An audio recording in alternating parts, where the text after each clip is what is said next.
Во оваа сесија ќе објаснам како се креира и книжи продажна порачка, односно продажна фактура.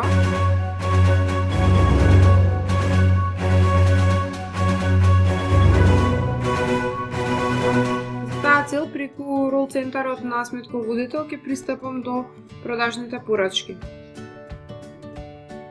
Од тука ќе отворам нов документ,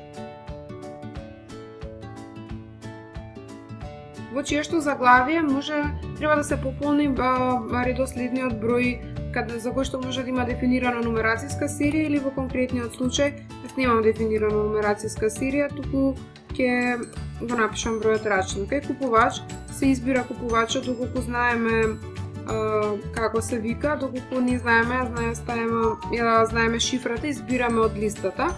Датум на книжење и датум на порачка се пополнуваат со денешниот датум, може да биде сменато секако доколку има потреба, а датумот на доспевање се пополнува во зависност од условите за плаќање дефинирани кај соодветниот купувач. Во случајов е денешниот датум повторно, бидејќи станува збор за 0 денови услови за плаќање, односно авансно плаќање. За целите на ова видео ќе ставиме например 15 април. Екстерен документ број, понуда број 12. Преминуваме кон пополнување на линиите. Ќе продадеме 2 лаптопи. Ги избираме од листата. И автоматски се пополнува шифрана локација што е поставена како дефолтно за овие лаптопи. Продаваме 2 лаптопи, веднаш курсорот не носи на полето единачна цена без ДДВ. Ќе забележиме дека е празно, поради тоа што за овој артикл не е дефинирана цена во продажниот ценовник. Доколку беше дефинирана, ќе се појавеше цената за овој лаптоп врз основа на поставените услови, која што секако тоа може да се смени доколку има потреба. Меѓутоа да напоменеме дека цената може да се смени врз основа на привилегиите кои што има одреден корисник. Значи не секој може да ја смени продажната цена во продажната порачка. За оваа цел ќе ставиме 55.000. Врз основа на количината и цената се пополнува вредноста на фактурата, колку е износот без ДДВ, колку е износот на ДДВ и вкупниот износ. За да се увериме дека ова е тоа што ни треба и дека ќе се направат точните записи во главната книга и во останатите книги, како резултат на книжење на овој документ, ја потребуваме функционалноста на преглед пред книжење. Сега ќе видиме во главната книга, значи напоменувам овој документ не е искнижен, неговото книжење во главна книга ќе ги предизвика следните трансакции, значи ќе ја намали залихата, ќе искнижи набавна вредност на продадени стоки, приход, ДДВ и вкупна вредност на побарување од купувачи. Бидејќи се уверивме дека овие се тие трансакции кои што сакаме да се запишат при книжење на овој документ, поминуваме на процесот на книжење. Постои опција, односно 4 опции за книжење на фактура. Само едноставно книжење, книжење и отварање на нов документ, книжи и испрати, тоа значи дека фактурата веднаш што ќе се искнижи, се креира мејл до соодветното контактница што е наведено кај купувачот и фактурата се става како атачмент на мејлот или книжи и печати. Во книжи и печати значи има можност да испорака, одделно значи одделно фактурирање или истовремено испорака и фактурирање. Во овој случај ќе направиме парцијална испорака, значи прво испорачуваме еден лаптоп. Книжиме испорака. Откако ќе биде искнижен, имаме можност да ја видиме испратницата веднаш или истата да испечатиме доколку избереме опција за печатење на испратница.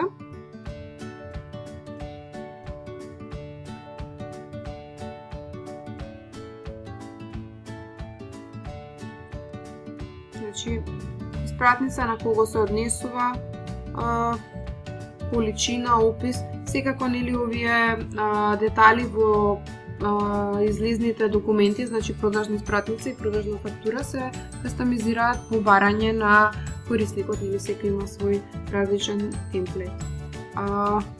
Гледаме дека ни останува уште една количина за испорака, значи уште еден лаптоп, го испорачуваме и него.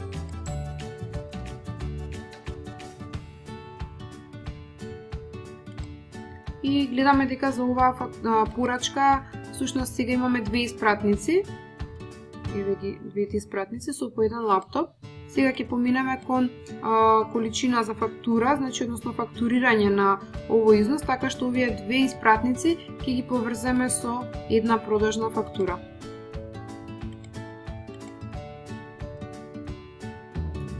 На овој начин фактурата е искнижена. Може да ја погледнеме.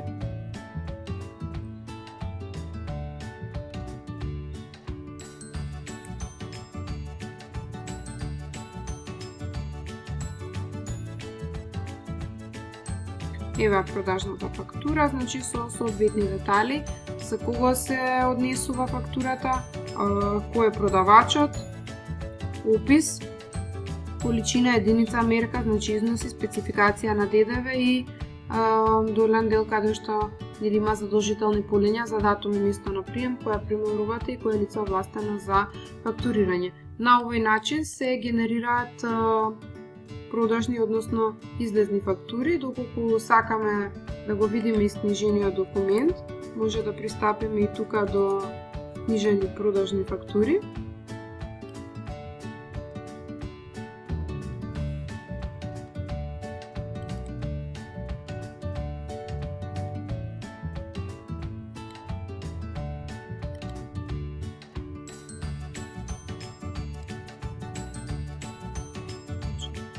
Ева фактурата ги содржи сите полиња како во продажната порачка. Истата тука може повторно да се испрати, може да се испрати по мејл, да се печати, преку навигација да се видат повторно сите табели каде што оваа фактура има направено записи и така натака. Тоа што сакам да го покажам е дека за секој искнижен документ може да се изгенерира налог за книжење во моментот, значи јас го избегнав тој чекор, меѓутоа може да се направи подесување автоматски при книжење на одреден документ, веднаш да излегува и налогот за книжење. Ќе го покажам преку функционалноста за налози за книжење. Значи преглед и печатање, филтер на датум за книжење, значи го ставам денешниот датум, трети, и филтер за искнижен тип на документ, во случајов искнижив продажна фактура, на преглед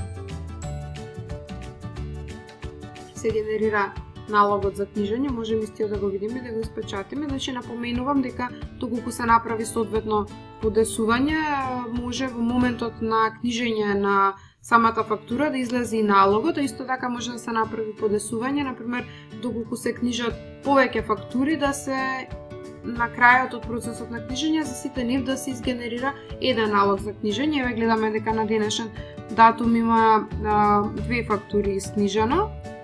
Значи, во налогот за книжење има преглед за